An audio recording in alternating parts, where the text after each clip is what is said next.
জানি না কি করে তোমায় বোঝাবো, কি কথা বলে যে তোমায় মানাবো।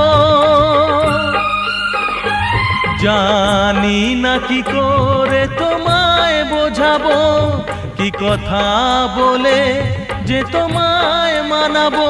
থাক শিকলেই সে বন্দি থেকে যাক, তারি মালা যদি সে পড়তে চায়। আমার